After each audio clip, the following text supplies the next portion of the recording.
Je fais ça depuis très longtemps. Je suis connu pour avoir des informations pour que les gens puissent avancer. Si je fais des recherches, beaucoup d'informations vont très vite se révéler fausses. Donc, la recherche n'a pas vraiment sa place. Ça doit venir uniquement de l'esprit, c'est tout. Il n'y a aucune citation dans mon livre. Il n'y a pas de citation pour des trucs médicaux. Ça vient uniquement de l'esprit et c'est tout. Et la preuve, c'est que les gens vont mieux. Oui, depuis plus de 25 ans avec mon aide. En fait, bien avant ça, depuis mon enfance, les gens vont mieux. Il y a des gens maintenant qui vivent une vie magnifique parce qu'il y a 30 ans, je leur ai donné les réponses que l'esprit m'a données. Ils peuvent donc vivre une belle vie. Ils sont dans la soixantaine, la quatre-vingtaine, et ils ont cette liberté. Savoir ce qui se passe réellement, médicalement, l'information dont on a besoin donne cette liberté de guérir, de passer à autre chose, et c'est le but. Je veux donner cette liberté aux gens pour qu'ils puissent vivre. Le corps, c'est guérir. Il faut avoir foi en ça. On doit avoir l'espoir. On doit savoir ce qu'il se passe. Mais une partie de la guérison, c'est aussi savoir comment ça se fait vraiment. Le corps humain est incroyable. C'est miraculeux. Il guérit. On doit y penser, on doit y croire. On ne peut pas penser l'inverse. On ne peut pas aller sur ce terrain. Ce n'est pas positif, c'est sûr. La recherche et la science médicale ne sait pas ce que l'Epstein-Barr fait aux gens et où l'épidémie se trouve. Ce n'est pas de la fatigue chronique. Ce n'est pas juste la mononucléose. C'est bien au-delà. Ça passe par différentes étapes et ça affecte les gens. C'est ce qui arrive. Rappelez-vous, la thyroïdite de Hashimoto est juste une inflammation de la thyroïde sans réponse. Ils ne peuvent pas nous donner une réponse qui n'existe pas. Pourtant, l'Epstein-Barr enflamme la thyroïde. C'est un autre stade de l'Epstein-Barr. Le fait de qualifier une maladie ou un ensemble de symptômes auto-immunes, c'est tragique. C'est en train de faire vraiment mal aux gens. On ne peut pas accuser les médecins parce que ce n'est pas de leur faute, vraiment. Ça n'a pas grand-chose à voir avec eux. C'est un malentendu qui s'est glissé dans l'engrenage, dans le... Vous voyez, dans le cours des choses. Et quand on dit que quelque chose est auto-immune, ça veut en fait dire que le corps se détruit. Disons que vous allez chez le médecin, il vous dit que vous avez la thyroïdite de Hashimoto et vous avez fait des recherches.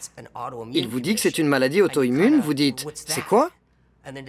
Le médecin dit « c'est votre corps qui attaque votre thyroïde ». Si c'était moi, dans la voiture, en rentrant chez moi, je serais plutôt contrarié. Je penserais avoir perdu confiance en mon propre corps. Mon corps est en train de se détruire en ce moment. C'est ce qu'on appelle une grosse erreur. L'esprit dit qu'il y a beaucoup de grosses erreurs qui ont été faites. Je dis grosses à cause des dommages causés. Avez-vous déjà fait une petite erreur? Oui. Bien sûr, ce n'est pas grave, pas vrai? Ça n'a probablement blessé personne, hein? Les gens font des erreurs, non? Tous les jours. C'est normal. Je fais des erreurs, on en fait tous. Mais une grosse erreur met le bazar et gâche la vie de beaucoup de gens. Elle blesse un grand nombre de personnes. En un sens, c'est pour ça que c'en est une. Auto-immune, une des grosses erreurs. Voilà, c'est tout. Quand on pense que le corps se détruit, quand on pense qu'il s'attaque lui-même, pensons aux ramifications, pensez aux choses que ça implique, à ce qui pourrait mal tourner.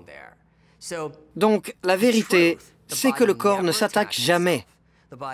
Le corps s'aime inconditionnellement. Il travaille pour nous tout le temps, quoi qu'il arrive. Il est là pour nous. Il ne nous laissera jamais tomber. C'est notre meilleur ami.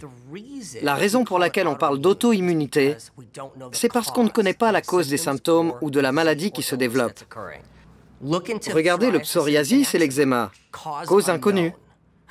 La sclérose en plaques, cause inconnue. La fibromyalgie, cause inconnue. L'arthrite rhumatoïde, cause inconnue. Pourquoi c'est possible ou comment c'est possible de dire à quelqu'un « c'est auto-immune, votre corps se détruit alors que la cause est inconnue ». C'est une grosse erreur qui gêne les gens. Ce qu'il se passe, c'est qu'il y a un pathogène impliqué. Quelque chose cause le problème. Une toxine ou un pathogène cause les symptômes. Le corps essaie de nous en protéger. Mais le corps reçoit l'inflammation d'un pathogène. C'est ça l'auto-immunité. Il y a en nous un pathogène qui provoque l'inflammation. Mais vu que la recherche médicale, la science, ne savent pas de quel pathogène il s'agit, ou ce qui le cause, ou comment c'est causé, On accuse le corps de la personne. C'est le jeu de l'accusation ultime. Ce n'est pas le médecin qui fait ça. C'est différent. Les médecins ne connaissent pas la cause du problème, donc ils se disent « Tiens, c'est que ça doit être une maladie auto-immune. » C'est le jeu de l'accusation ultime. On accuse votre corps, c'est de votre faute. Vous êtes une mauvaise personne. Votre corps est mauvais parce que la science ne sait pas ce qui provoque la maladie.